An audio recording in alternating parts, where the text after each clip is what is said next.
Randy McAbee, Tackle Warehouse Pro, and we're here at Lake Isabella in California, and we are fishing for pre-spawn fish. It's early April.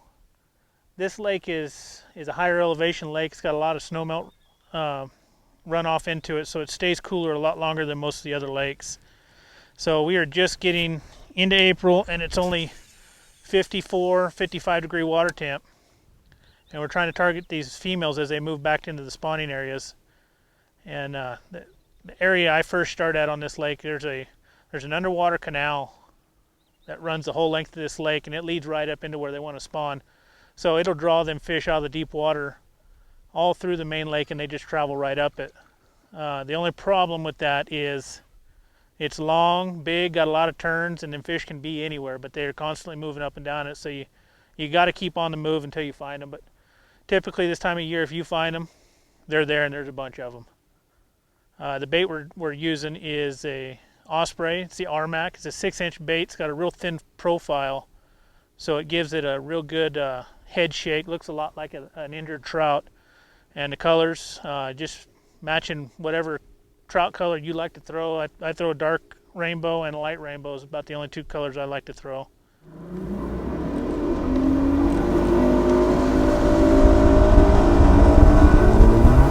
Alright, we just moved locations.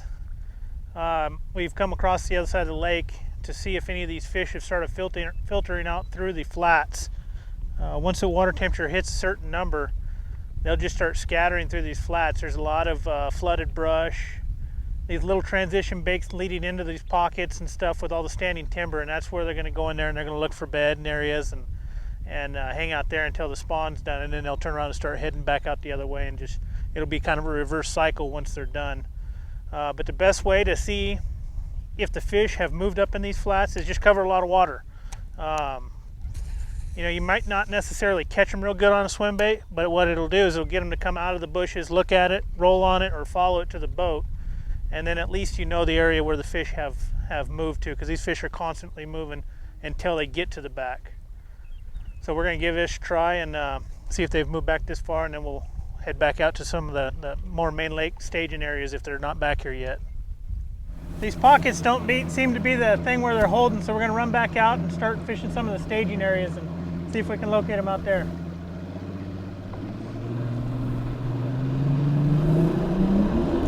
We've had to move locations. We come in here where it's a little more protected. The wind's really starting to blow out there on the lake, and so we had to come in here and find a little bit of shelter and just jump around some of these boulder points and see if we can't find any pre-spawn females staging up on these points yet. But you know, all the good stuff out there is kind of blowing out, so we're gonna give this a shot and see what we can find.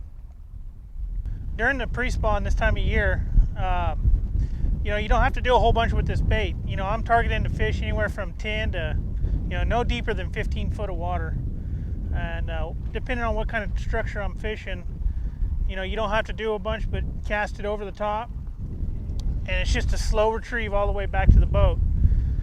You know, to add a little bit of action to it, a lot of times if I hit the top of a boulder or run into the side of the point or something, I'll make 2 or 3 quick turns with the rod or with the reel, or twitch the rod a little bit. It just helps if there's a fish sitting there, he'll react to it a little better than if it's just kind of floating by. A lot of times when you just use that constant reel all the way back, that's when you start getting a lot of followers. And when that happens, a lot of times then, you know, even in the middle of a cast, if I'm in open water, I'll twitch it, reel it a little bit faster, let it fall just a hair, and just play with the different things. It'll make a fish react to it a little better. As far as the rod, you don't need some big, heavy, giant swim bait rod to throw this. It only weighs about 1.25 ounces, a little less. Anything 7 foot to 8 foot, medium to medium heavy, however you like the tip on your rod.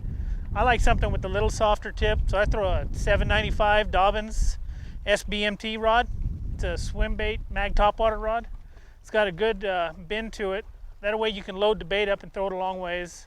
Plus it allows that fish to grab onto it, load the rod, and it's got plenty of backbone to set the hook.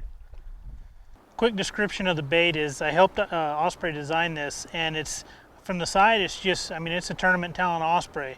What we changed about it was the thickness of the bait. All the way through from the head all the way down to the tail, we thinned this bait out and made the pectoral fins and stuff a little bit bigger, a little thinner. And what this does is a slimmer body. When this thing swims, the tail kick will make this head shimmy back and forth, just giving it a different profile and a different look in the water.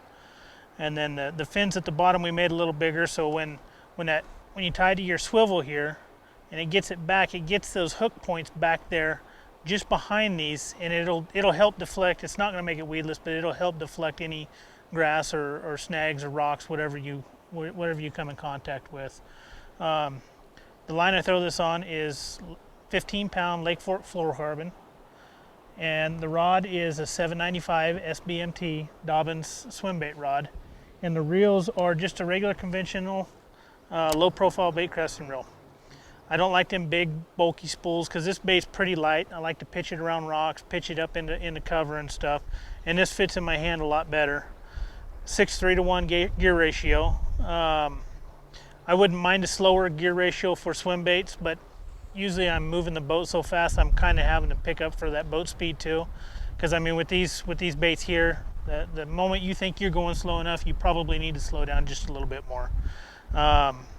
The Revo STX got plenty of power, holds way plenty of line to make long casts with this. 15-pound test, you're not going to feel the spool. You know, you're not going to cast the spool completely off. Again, I'm Randy McAbee. The Osprey rMac and all the gear in this vlog can be found at Tackle Warehouse.